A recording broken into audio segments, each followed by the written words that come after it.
Mayra fi bishani magal golole wayana naye ada ballina gara da masrufi lakeni way adunya tanarati yolanto da way biyato hada tolal baredinani way biyato dayme tolal baredinani way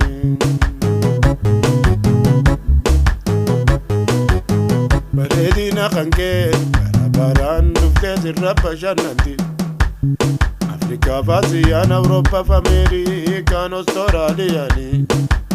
Nuti ilman kanke sirra jiraachuu dadhabe. Kuni raasa sana jeefame galaa garaa dacheeti. Kuni siidhaan adaabame jiruun isaa taati ilaalmana hidhaati. Nutis biyyarraa ari'amne. Biyya Yaman keessa jiraannaa laalbaaqattummaani wayi. Nutis biyyarraa ari'amne. Biyya Yaman keessa jiraannaa laalbaaqattummaani. Biyya hambaa keessa jiraannaa laalbaaqattummaani wayi.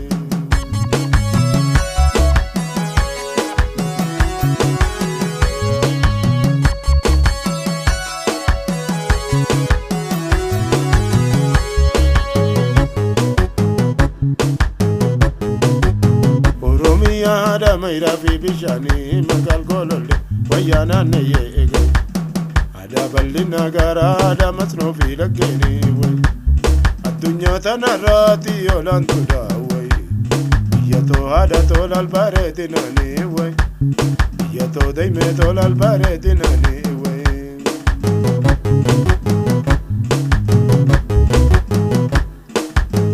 isasi obsina Sidrati dalane, sirra awalante, biyato tenyaan durtin. Nuti sumaya naga nama galgala alkani guyani. Yomuma guyana ati bilisomte, sirra bashanantu oromo ngutuni. Aramo boro mo iftani, ekanne daddamne nuddera te guyani.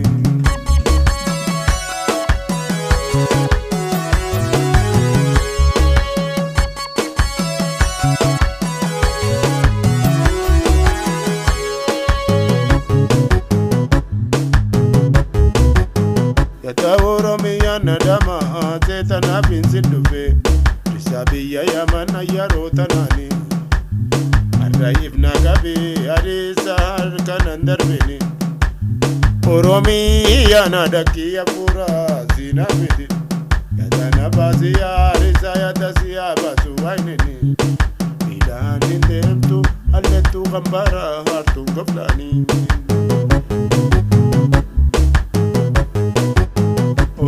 Ada mayra fi bishani magal golole wayana naye ada ballina gara ada masno fi lakeni way adunya tanarati yolantu da way yato ada tolal baredinani yato dayme tolal baredinani way yato ada tolal baredinani way yato dayme tolal baredinani way yato ada tolal baredinani way.